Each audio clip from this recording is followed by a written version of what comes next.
자, 마지막으로 이번 순서는 부모님들이 아마 굉장히 관심이 많으실 것 같아요. 부모의 미디어 리터러시가 자녀의 미디어 리터러시를 결정한다라는 주제로 정선임 선생님의 발표가 있겠는데요. 정선임 선생님은 2006년부터 한국언론진흥재단 미디어 교육 전문 강사로 청소년, 성인, 또 노인을 대상으로 미디어 리터러시 강의를 하고 계십니다. 작년에 서강대학교 대학원 신문방송학과 박사과정에 재학하시면서 강의와 연구 활동을 병행하고 있습니다. 준비되셨죠? 시작할까요? 네, 안녕하세요. 반갑습니다. 제가 제목을 좀 자극적으로 지었는데요. 아마도 이 제목을 보시면 많은 부모님들께서 정말 이런 질문을 드실 것 같아서 좀 지어봤습니다. 그만큼 저희 부모님 대상의 미디어 교육이 필요하다는 것을 강조하고 싶어서 좀 이렇게 제목을 지어봤습니다. 제가 오늘 발표할 내용은 제가 참여했던 그런 프로그램에 대한 사례를 소개해 드리려고 하는데요. 서강대학교 미디어 교육 연구센터에서 초등 부모 대상 미디어 교육을 저희가 운영했었습니다. 그 소개를 해드리도록 하겠습니다. 전체 내용을 좀 소개해드리면 먼저 초등 부모 대상 미디어 리터러시 교육이 왜 필요한지, 그리고 교육 프로그램에 대한 목표, 그리고 운영했던 내용에 대해서, 그리고 운영 결과, 마지막으로 교육 프로그램에 대한 제언을 하고 제 발표를 마치도록 하겠습니다. 아마도 이런 기사를 많이 보셨을 겁니다. 이 기사가 아니더라도 초등 부모님 또는 청소년을 자녀로 둔 부모님들께서는 가정에서 많은 갈등이 있었다라는 그런 기사들을 많이 보셨을 텐데요. 실제로 제가 이제 학부모 대상 교육을 했을 때 솔직히 말씀드리면 10명 중 10명이라고 할 정도로 많은 부모님들이 자녀의 스마트폰 이용 그리고 유튜브 시청 때문에 정도의 차이는 있었으나 갈등이 계속 있었습니다. 2020년 어린이 미디어 이용 조사를 좀 살펴봤는데요. 만 7세에서 9세 초등 저학년 학생들이 그 미디어 이용 시간이 5시간 36분이었습니다. 물론 코로나19로 인해서 원격 수업으로 인해서 교육적인 목적으로 미디어 이용이 늘었지만 그 외에 오락적인 목적으로도 미디어 이용이 많이 늘었다고 이제 나타나고 있습니다. 초등학교 고학년이 고학년이 되면서 10명 중 9명은 자신의 스마트폰을 소유하게 됩니다. 그래서 우리나라 아동의 대부분은 초등기에 그 스마트폰이나 미디어 이용이 본격화된다고 보실 수 있겠습니다. 그럼 이렇게 자녀가 개인의 스마트폰을 가지게 되면 이제 자신이 혼자 이제 미디어를 이용하게 되죠. 이렇게 미디어 이용이 개인화되면서 부모님들은 자녀가 어떻게 미디어 경험을 하는지 파악하기 힘들어집니다. 이때 부모님들께서 그럼 자녀의 미디어 이용 지도를 어떻게 하는지 그 내용을 좀 살펴봤는데요. 보호자 대부분이 통제를 한다라는 결과가 있었습니다. 72.3%의 높은 비율로 제한을 하거나 통제하는 방법으로 자녀 미디어 이용을 지도하고 있었고, 그리고 대화용보다는 감독형으로 자녀의 미디어 이용을 지도한다고 대답을 하셨습니다. 그러면 감독을 어떻게 하시는가 살펴봤더니 자녀가 어떤 것을 이용하는지 그 내용을 체크한다고 하셨는데요. 그럼 이런 내용을 체크하기 위해서 대부분 그 폰 관리 앱을 쓰십니다. 자녀의 폰 관리 앱을 쓰다 보면 실시간으로 우리 아이가 그 미디어에 접속하는 것을 제어할 수 있을 뿐만이 아니라 어떤 앱을 얼마나 이용하는지 실시간 체크 가능합니다.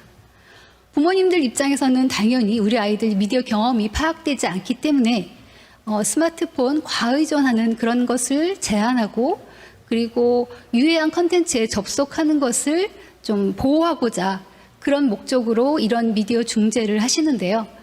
우리 아이들 입장에서는 자신들이 감시를 당한다 또는 자신의 인권이 침해당한다 이렇게 생각하면서 이렇게 부모와 그 소통이 없는, 대화보다는 감독을 하면서 미디어를 제한했을 때 이것으로 인해서 오히려 더 갈등이 심화된다고 보도되고 있습니다. 또 실제적으로 어떤 선행 연구를 살펴보면 초등학생에서 이제 점점 학년이 올라갈수록 자녀와 부모가 대화를 하지 않고 일방적으로 제한을 할 경우에는 미디어 중재 효과가 떨어진다라는 그런 연구 결과도 있었습니다. 이렇듯 가정은 자녀에게 일차적인 환경이면서 부모는 삶의 양식과 가치관을 전수하는 등 자녀의 사회화에 가장 큰 영향력을 미치는 존재입니다. 그래서 부모와의 상호작용은 자녀의 성장 발달에 큰 영향을 미치는데요. 이런 부모의 미디어 리터러시가 자녀에게 그 생태학적인 환경으로서 영향을 미친다는 아주 중요한 요소가 될 수 있습니다. 그래서 저희는 아동이 그 미디어 이용이 주로 가정에서 이루어진다는 점, 그리고 부모의 지도에 따라서 자녀의 미디어 리터러시 습득 정도가 다르다는 그런 측면에서 가정의 미디어 리터러시 교육이 절대적으로 필요하다라고 저희는 주장하고 있습니다. 모두 다 동의하실 텐데요. 그럼에도 불구하고 부모 미디어 교육 목표나 그리고 부모에게 어떤 미디어 교육이 진행되어야 되는지 그 내용에 대한 연구는 매우 부족한 실정입니다. 그리고 실제적으로 지금 부모 대상의 미디어 리터러시 교육이 어떤 내용들이 이루어지고 있는가를 살펴봤을 때 인터넷이나 스마트폰, 과의존 예방 교육 이런 내용들이 주로 실시되고 있었습니다. 그러나 부모님들께서는 자녀의 미디어 경험에 대한 이해, 자녀의 미디어 사용 지도 방법, 그리고 디지털 미디어 시대에 자녀와 소통하는 방법 등과 관련된 이런 프로그램에 대해서 교육을 받고자 했었습니다. 하지만 이런 프로그램은 굉장히 부족한 상황입니다. 그래서 이렇게 초등학생의 미디어 이용 습관과 그리고 미디어 함양을 위해서 어떻게 해야 될 것인가 정책적으로 논의된 부분도 좀 살펴봤을 때 가장 우선시되는 부분이 부모의 건강한 미디어 이용 습관이었습니다. 이런 내용들을 전체적으로 고려했을 때 저희는 부모의 미디어 리터러시 함양과 그리고 부모와 자녀 간에 소통하는 그런 내용이 담긴 교육 초등부모 대상 그 교육이 진행되어야 된다라고 제안하고자 합니다. 그 프로그램의 그 교수 학습 방법으로는 지금 대부분의 그 학부모 대상 교육처럼 부모가 배워서 그것을 자녀에게 그대로 전수하는 그런 교육의 형태가 아니라 부모가 그 내용을 가지고 자녀와 직접 소통을 하고 활동을 통해서 소통을 하고 그리고 부모와 자녀가 함께 참여하는 그런 참여형 교육이 설계가 필요하다고 생각했는데요. 사실 실제적으로 초등학생과 부모가 다회 동안 함께 교육에 참여하는 것이 거의 불가능하죠. 그래서 그거에 대한 대안으로 저희는 프로그램 중에 교육 내용을 자녀와 함께 그대로 실행할 수 있도록 과제를 제시하고 그 제시된 내용대로 집에서 직접 부모님이 자녀와 함께 소통하면서 활동하고 그 내용에 대해서 다시 소통하고 피드백을 받는 이런 내용으로 교육이 설계되었고 진행이 되었습니다. 이를 통해서 원활한 소통을 통해서 자녀의 잘못된 미디어 이용 방식이 곡착되는 것을 막고 이 부분이 사실 부모님들이 제일 힘들어하는 부분이었습니다. 잘못된 미디어 이용 방식이 고착된 상황에서 굉장히 난감해하는 부분들이 있는데요. 그렇기 때문에 더더욱 저희는 초등부모 대상에 이런 미디어 리터러시 교육이 필요하다라고 주장을 하고요. 더 나아가서 디지털 시민으로서 능동적이며 적극적인 생리자로 성장시키는 부모의 역할을 강조하는 프로그램을 제안했습니다. 그렇다면 구체적으로 부모의 미디어 리터러시는 함양해야 되는 미디어 리터러시는 무엇일까? 그 내용에 대해서 좀 정리를 해드리면 미디어 역량이라는 것은 미디어에 대해서 알고 그리고 미디어가 우리에게 어떻게 작동하는지 그 미디어의 기능 또는 다양한 미디어의 포맷 이런 것들에 대해서 이해하는 능력 그리고 정보 역량은 지금 지능정보 사회에서 정보의 아주 중요한 행위자인 우리가 정보가 어떻게 생산되고 유통되고 소비되는지 그 과정을 이해하는 능력입니다. 그리고 시민 역량은 이 디지털 미디어 사회에서 그런 정보 같은 것들을 좀 더 윤리적이고 책임 있게 이용하고 소비하고 전달하면서 또 참여할 수 있는 능력 그리고 기술 및 디지털 역량은 내가 원하는 디지털 미디어를 능수능란하게 사용해서 원하는 결과를 얻어낼 수 있는 그런 능력. 그리고 마지막으로 양육 역량을 좀 포함시켰는데요. 이런 다양한 미디어 리터러시 능력을 함양을 해서 우리 아이의 발달 과정 또는 발달 정도에 맞게 또는 매체별 미디어 중재 내용에 대해서 알고 그것을 진짜 실천할 수 있는 그런 역량, 이런 것들을 함양하는 것을 목표로 하였습니다. 두 번째로는 우리 자녀의 건강한 이용 습관 형성에 좀 목표로 두었는데요. 아동의 미디어 리터러시 중에 가장 기본적으로 고려되고 있는 것이 미디어 이용 조절 능력입니다. 또한 가정에서 굉장히 많은 부모님들이 걱정하고 중요하게 생각하는 부분이 바로 자녀의 미디어 이용 조절 능력인데요. 그래서 그 미디어 이용 조절 능력을 키울 수 있도록 프로그램을 좀 설계해 보았습니다. 그러기 위해서 어떤 내용들이 기반이 되었느냐, 부모의 미디어 이용 행태가 자녀 미디어 이용 시간 및 숙련도에 영향을 미친다는 그런 결과, 그리고 스마트폰 유해성, 위험성을 알려주는 적극적인 미디어 중재는 스마트폰 과의존을 감소시키는 효과가 있었다는 그런 연구 결과, 그리고 유튜브의 시청 시간, 장소, 콘텐츠에 대한 제한적 중재는 모든 부분에서 이용 시간을 줄이는 데 효과가 있었습니다. 그리고 자녀를 존중하고 애정을 표현하는 긍정적인 양육 태도는 자녀가 미디어를 올바르게 활용하는 능력에 영향을 주었다는 이런 선행 연구 결과를 바탕으로, 즉 부모의 매체에 따른 적절한 미디어 중재는 자녀의 미디어 이용 시간 조절 그리고 미디어 집착 경향성을 낮출 것이다 라는 그런 연구 결과를 바탕으로 이런 목표를 설정하였습니다. 그리고 또 하나 저희가 좀 강조한 부분은 학교와 가정의 미디어 리터러시에 대한 일관적인 관점 형성입니다. OECD와 P21과 같은 국제기관에서 미디어 리터러시를 미래 세계에 부응하는 21세기 핵심 역량으로 제시하고 있습니다. 그리고 학교 미디어 교육에서도 지식정보 처리 역량, 의사소통 역량 등 핵심 역량을 성취하기 위한 교육으로 미디어 리터러시 교육을 강조하고 있습니다.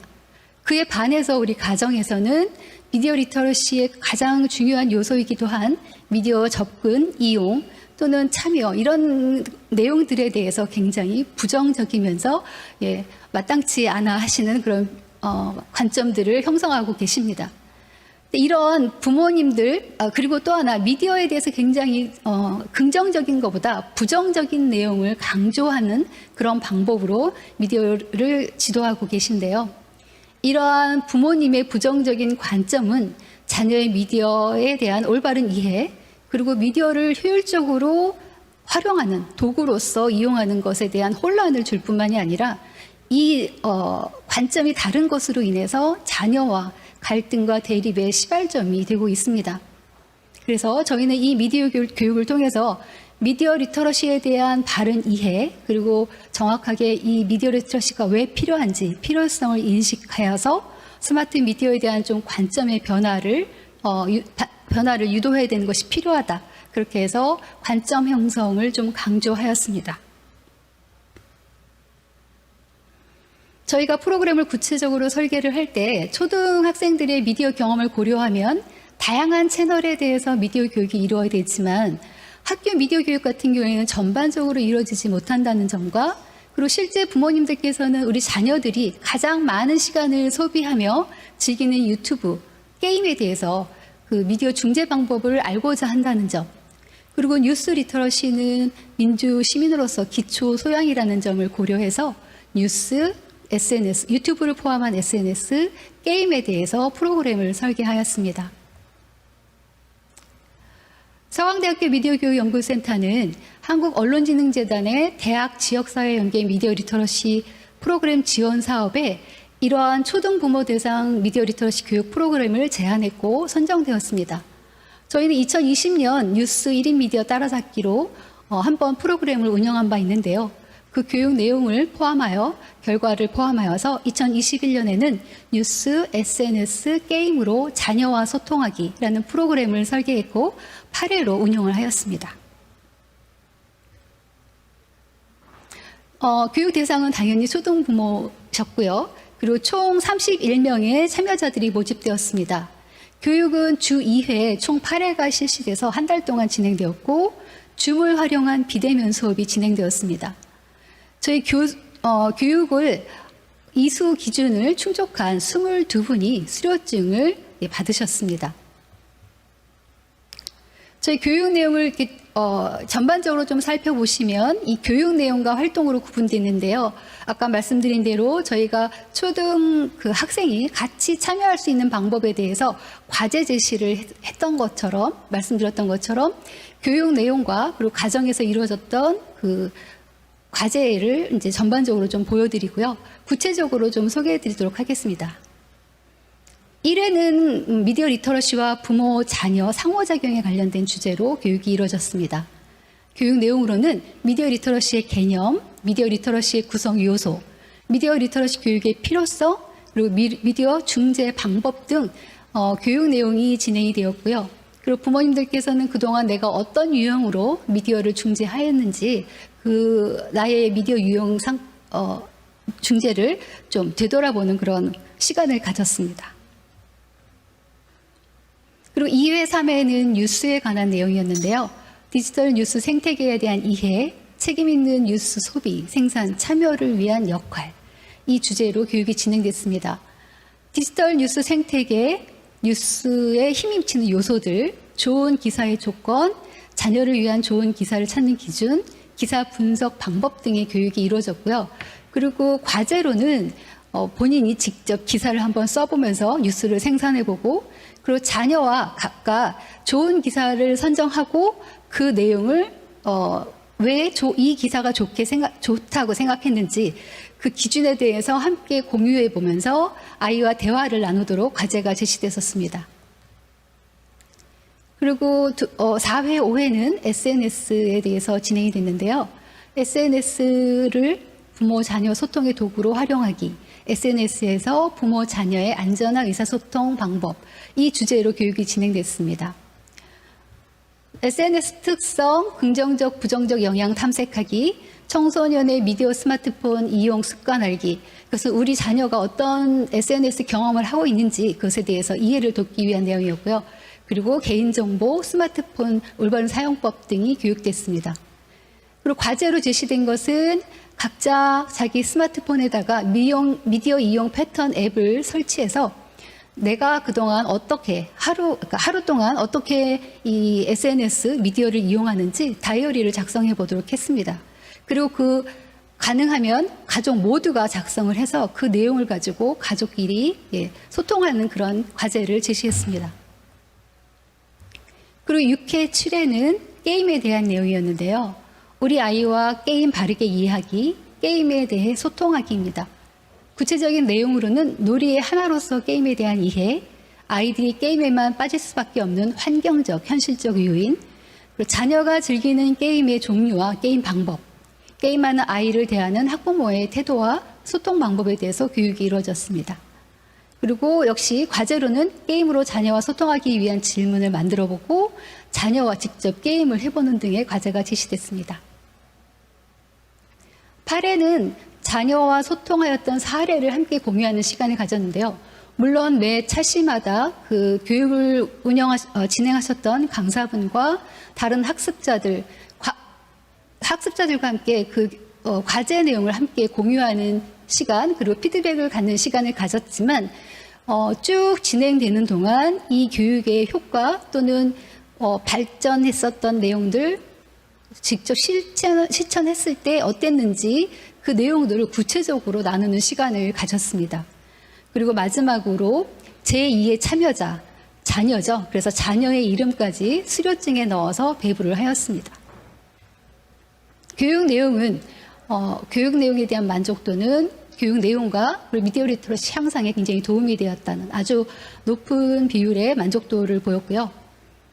그리고 이 내용에 대해서 결과를 3가지로 압축해서 좀 소개해 드리도록 하겠습니다. 첫 번째는 성찰, 인식의 변화, 교육의 지속성입니다.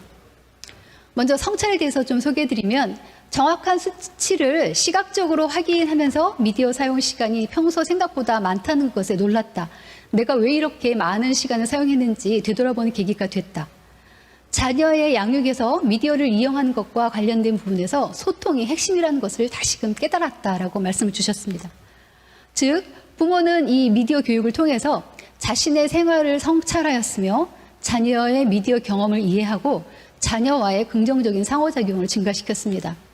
특히 이 다이어리 작성 활동이 그 미디어 이용에 대한 자신의 미디어 이용이 이제 얼마나 되고 있었는지 자각하지 못했다는 것을 자각하는 그런 시간이 되었습니다. 예, 그래서 본인들의 그런 미디어 이용 습관이 자녀에게 그대로 영향을 미치는 그런 미치고 있다는 것을 생각해 보는 계기가 되었고요. 그리고 또 하나 자녀와 자신의 미디어 이용 습관에 대해서 미디어 이용 시간에 대해서 이중잣대로 평가하고 있었다는 것에 대해 성찰이 있었습니다. 좀 재미있는 예였는데요. 본인은 그러니까 부모님이신 거죠. 하루에 고된 일과를 마치고 나를 위해서 1시간에서 1시간 반 정도 즐거운 미디어 시청을 굉장히 관대하게 보는 반면 자녀가 하루 일과를 마치고 1시간에서 1시간 반 정도 게임이나 유튜브 시청하는 것에 대해서는 굉장히 못마땅한 시선을 보고 있었다라는 것에 대해서 성찰이 있었습니다. 이러한 성찰은 자녀의 미디어 이용 동기에 대해서 약간의 이해를 이해를 높였고요. 또 이렇게 해서 자녀의 미디어 이용 중재에서 소통이 정말 핵심이라는 것에 대한 성찰이 있었습니다. 그리고 게임에 대한 인식 변화입니다. 게임에 대해서 막연한 부정적 인식이 있었는데 교육을 통해서 알게 된 점도 있고 약간 안심되는 부분도 있다. 교육을 통해서 소통이 중요하다는 것을 생각하게 됐는데 뉴스나 다른 미디어에 대해서는 아이와 이야기를 나눠봤지만 게임에 대해서는 이야기를 나눠본 적이 없다. 아이와 게임 관련 콘텐츠에 대해서 이야기할 때 아이가 그걸 그냥 흘려들었었다라고 말씀하셨습니다. 자녀와 부모의 가장 그 관점의 차이가 큰 게 게임입니다. 그러다 보니까 이 교육을 통해서 게임에 대한 인식 변화가 가장 컸다고 생각이 되는데요. 그동안의 가정에서 게임을 할 때, 자녀가 게임을 할 때 굉장히 부정적인 시선, 못마땅한 시선을 보였지만 한편으로는 굉장히 막대한 그런 양의 과제를 제시하고 그것을 했을 때 또는 어떤 뭔가 보상을 해야 될 때 보상의 방법으로도 또 게임을 하도록 허용했었습니다. 즉 일관적이지 않은 미디어 중재를 해왔던 건데요.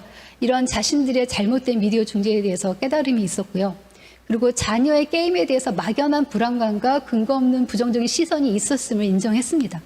그리고 자녀가 게임을 통해서 소통하고자 했었는데 본인이 그것을 흘려듣지 않고 오히려 거부했었다는 것을 깨닫고 좀 마음이 아파하셨습니다. 그래서 자녀들과 이 게임을 가지고 소통을 해야겠다라는 그런 이야기들을 많이 있었습니다.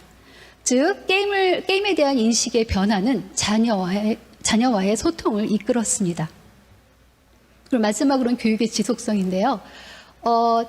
이 교육을 신청했을 때 학습자로부터 왜 이런 교육을 신청했는지 그 동기를 여쭤봤었습니다. 그때 내용이 이제 주로 자녀와 그 본인과의 그 미디어 리터러시의 역량이 약간 차이가 있는 것 같다. 그리고 본인도 이런 미디어로 소통하는 시대에서 현명하게 사용할 수 있는 방법에 대해서 알고 싶다. 이런 내용으로 신청을 하셨는데요. 교육이 끝난 다음에 하신 말씀은 이런 것들이 일회성으로 끝나는 것이 아니라 주기적으로 있어야겠다. 이런 것이 필요하다라는 내용을 주셨습니다. 그래서 저희는 생애주기별 미디어 리터러시 교육이 필요하다라는 것을 다시 한번 이제 확인하는 결과를 얻었는데요. 미디어 리터러시라는 것이 어떤 상태, 함양돼서 유지되는 형태가 아니라 증진되어야 되는 그 역량이기 때문에 지속적인 교육이 필요합니다. 그래서 일상생활에서 미디어 변화 중요성을 인식하고 그것에 대해서 자신의 역량을 향상시키고자 하는 그런 노력이 필요한데요. 디지털 미디어 전환 시대가 지금 가속화되고 있습니다. 전환이 가속화되고 있는데 이런 디지털 사회의 구성원으로서 미디어 리터러시를 함양할 수 있는 생애주기별 미디어 리터러시 교육이 필요하다라고 저희는 이제 운영 결과를 마지막으로 말씀드리도록 하겠습니다. 마지막으로 제가 제언을 좀 해보도록 하겠습니다. 추후에 초등부모 대상 미디어 리터러시 교육이 프로그램이 진행된다면 부모 자신의 미디어 리터러시 함양과 자녀를 위한 미디어 리터러시 함양 이 두 가지는 같을 수도 있고 다를 수도 있다라는 의미인데요. 솔직히 부모님들께서 미디어 리터러시 함양하신 분들이 많이 있습니다. 그렇다고 해서 그 부모의 미디어 리터러시가 자녀의 생태학적인 환경으로서 영향을 미치는 요소로 작동되지 않는 이유는 그 미디어 리터러시 이해를 바탕으로 한 자녀와의 소통이 부재가 되었기 때문입니다. 그래서 전제 조건이 바로 자녀와의 소통이 바탕이 되어야 된다는 것이고요. 그리고 참여형 미디어 중재에 대해서 교육이 이루어져야 된다고 생각합니다. 참여형 미디어 중재라는 것은 아까 말씀드린 것처럼 내가 배워서 전수하는 그런 교육이 아니라 우리 아이도 교육에 함께 참여할 수 있도록 그 참여할 수 있는 방법은 집에서 가정에서 부모님들이 그 배운 내용을 직접 실천하면서 본인도 변화하고 아이와 함께 변화하는 그런 참여형 미디어 중재가 필요하다는 것이고요. 그리고 마지막으로 가족 미디어 교육 커뮤니티 개설을 프로그램에 포함하는 것을 제안하고자 합니다. 이런 프로그램을 제안하는 이유는 아버지의 미디어 리터러시 교육이 자녀의 미디어 리터러시 증진에 조절 효과가 있다라는 그런 연구 결과를 바탕으로 부모님이 모두가 이 교육에 참여하는 것이 필요하다. 그러면 교육을 받은 주로 어머님들이 교육을 받는데 어머님이 받은 교육을 전달하는 것이 아니라 그 내용을 함께 공유해서 일관적인 관점을 유지하면서 자녀의 미디어 교육이 이루어져야 된다라는 의미에서 이런 내용을 포함해야 된다라고 제안하고자 합니다.